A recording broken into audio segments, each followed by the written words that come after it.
Salutations, fellow readers. We're here today to do the mid-year freak-out tag, where we go over the books that I've read for the first half of the year.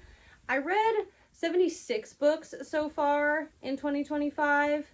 The first question for this tag is your best read so far. I've had a lot of really great reads, so it's hard to pick just one. I'll say one new read and one reread, because I do tend to reread books. That's why I keep them. I reread Alanna by Tamora Pierce. This cover is not cute, but the book is quite fun. It's about a girl who wants to be a knight, and girls aren't allowed to be knights, so she dresses as a boy to be able to train with the knights. I've always liked that trope where there's a sexist society and a girl cross-dresses to get the advantages that the boys have. You know, I love the Disney's movie Mulan.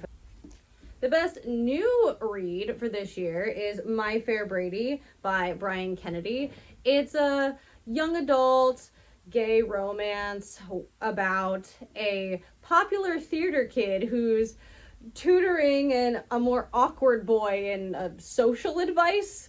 So if you like theater stuff or tutoring tropes or whatever, then this book was super fun. The best sequel I read this year might be a toss-up between an adult book and a middle grade book. The adult book would be Duke at Hazard.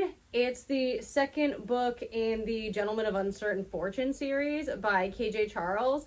And the first book in that series I thought was decent, but I actually really liked Duke at Hazard. It was about a duke who is dressed up as someone more lower class, and he's going around concealing his station. I liked that it represented an unusual dynamic in terms of romantic intimacy. Duke at Hazard was an adult gay romance in a realistic historical setting. The middle grade one is a fantasy adventure, Curse of the Forgotten City by Aster. It is the sequel to Curse of the Night Witch. This is a series where there's a lot of magical colors and monsters based on Colombian folklore, because the author is of Colombian descent, and it's very action-packed. For a kid's book, it even gets a little bit spooky. So you've got scenes like an enchanted ship that can sometimes fly or go underwater, and when there's a storm, the captain has to be tied to the ship to stay on. Corpses coming out of the sea trying to possess the living. Pretty fun, creepy things in there. There isn't any romance so far, which makes sense because it's a series for kids. Aster is known for the Lightlark series, but I've never read that and don't intend to.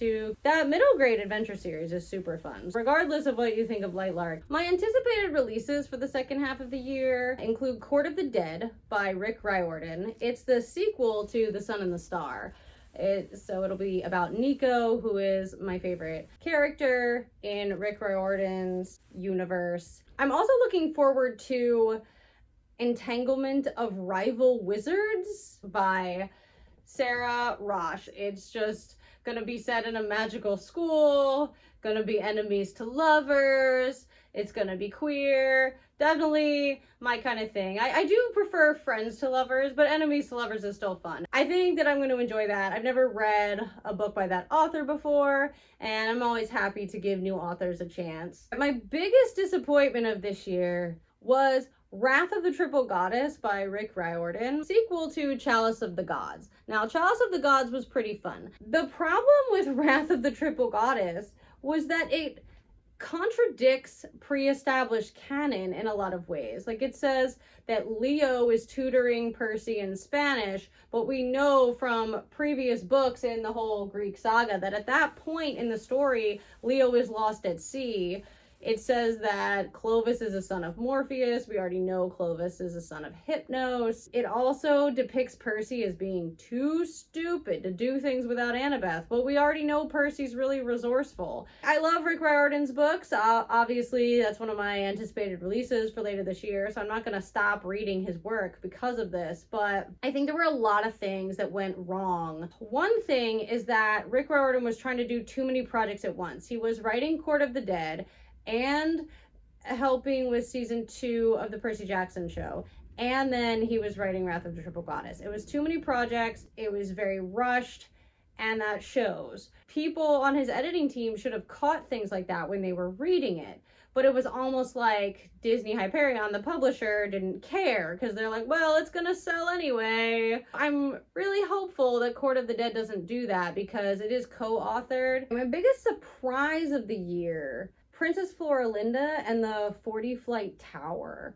And the reason it was a surprise is because I went into the book with inaccurate expectations based on the recommendations that I received. I requested a fantasy novel about female friendship. For example, this year I did read Everyday Angel by Victoria Schwab, and I reread the first book in Vampire Academy by Rochelle Mead.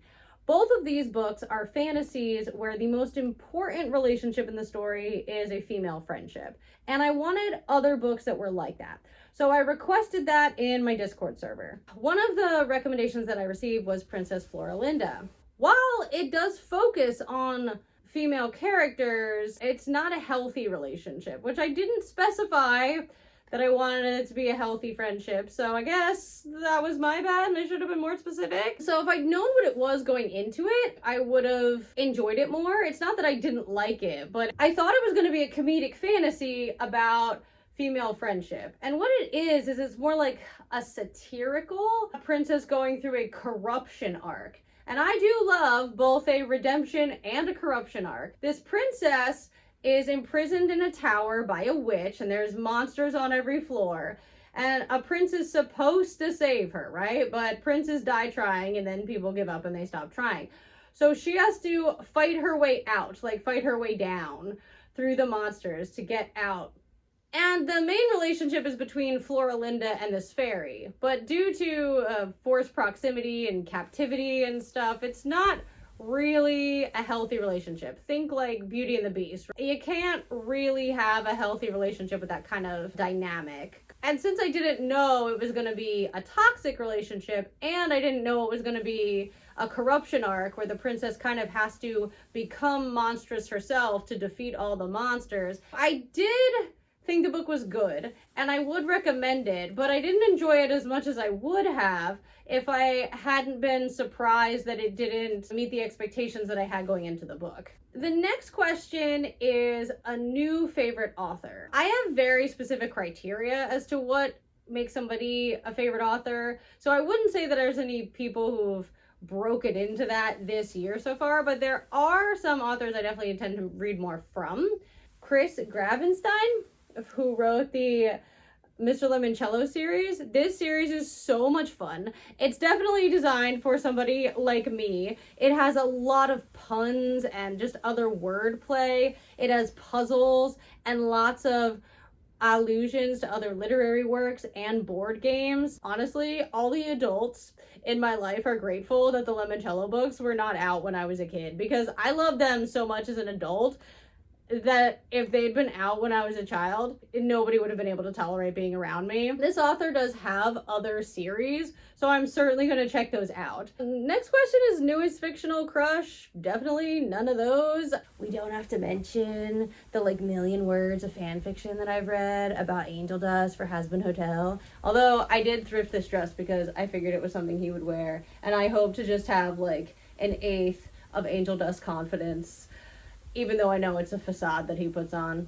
My new favorite character, I would just say that I kind of had an old love reinvigorated. I started to reread the Black Magician series by Trudy Canavan in December, and I finished rereading this trilogy in January of this year. And my favorite character from this series, it's a polylingual librarian who dresses really flamboyantly named Tayend. And I just think that he's fabulous. If you like multi-perspective epic fantasies that have magical schools in them, from the perspectives of some of the student characters, but also some of the teacher characters, then this would be a good series for you. The next question is a book that made you cry.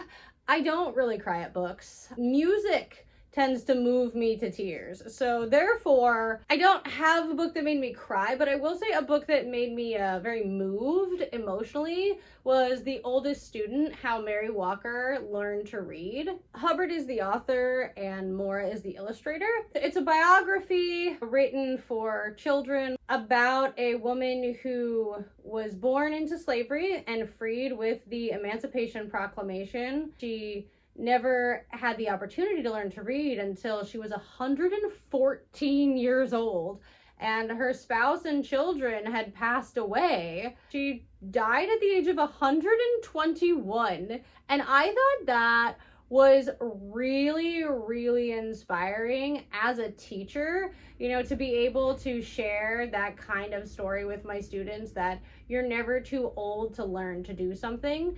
Because sometimes students might feel insecure if they haven't learned something by the time their classmates already know how to do it. They might feel behind and therefore just discouraged from even trying. And to have something like that with a person who was so motivated to learn at that age, I thought that was really beautiful. All right, next it's asking about a book that made me happy. So there are a lot of books that made me happy, but I'm gonna pick Loki, A Bad God's Guide to Being Good by Louis Stoll. The audiobooks are fun because they have sound effects, and the physical book is fun because it's got a lot of illustrations. It's kind of what it sounds like. Loki is punished by Odin. He and Thor go to Earth, and they are in the form of little human children. They do still have their powers, but they look like little human kids, and they have to go to school. And I don't know, it's just really funny. Like, Loki, when he goes to school, he's like, teacher seems to be a human who shouts facts at children. It was a really, really silly time. It made me laugh out loud a lot. It was kind of like listening to a movie. All right, my favorite book to film adaptation that I read and watched this year is probably Hidden Figures, about Black women who were involved in NASA during the space race. The book is by Shetterly, and if you get the children's illustrated version, it's illustrated by Freeman. Nonfiction book. My students liked it, and the movie was a good adaptation of the parts they included, because the book focuses on 4 women over the span of many decades, and the film really just focuses on 3 of the women during a few years of the space race. So it's much more consolidated. But I thought what they included was pretty good. Favorite post? Probably just gonna be starting this BookTube channel that I've wanted to do for a few years, and finally pushing myself and having the courage to do it. The most beautiful book that I have this year, the Lit Joy version of The Darkest Part of the Forest by Holly Black. I actually have a short where I go into all of the illustrations. This is one of my favorite books. It's about a village that has a fairy prince sleeping in a coffin, and he wakes up. And it does subvert tropes in a lot of ways. Like, the romance doesn't go the way that you're set up to think it will. The way changelings are used is not the typical way. It actually has a few different subplots that weave together and then tie up in this nice little bow. There are no loose ends in this book. So the structure of the plot is quite masterful. Phew, finally, we're at the last question. What are other books that I need to read this year? I don't put pressure on myself like that. Reading is supposed to be enjoyable. So if I put pressure on myself that it's a to-do list, that's just gonna be a chore and I'm not gonna be having fun. I will say that my TBR, my to be read list, is about 84 books long, not including manga. And so I have a lot to pick from, but I don't put pressure on myself. Thank you so much for watching until the end. I know this is a tag. I just want to tag anyone who wants to do it. Please like the video if you appreciate the effort that I put into it, and subscribe for more bookish content. Happy reading, everybody!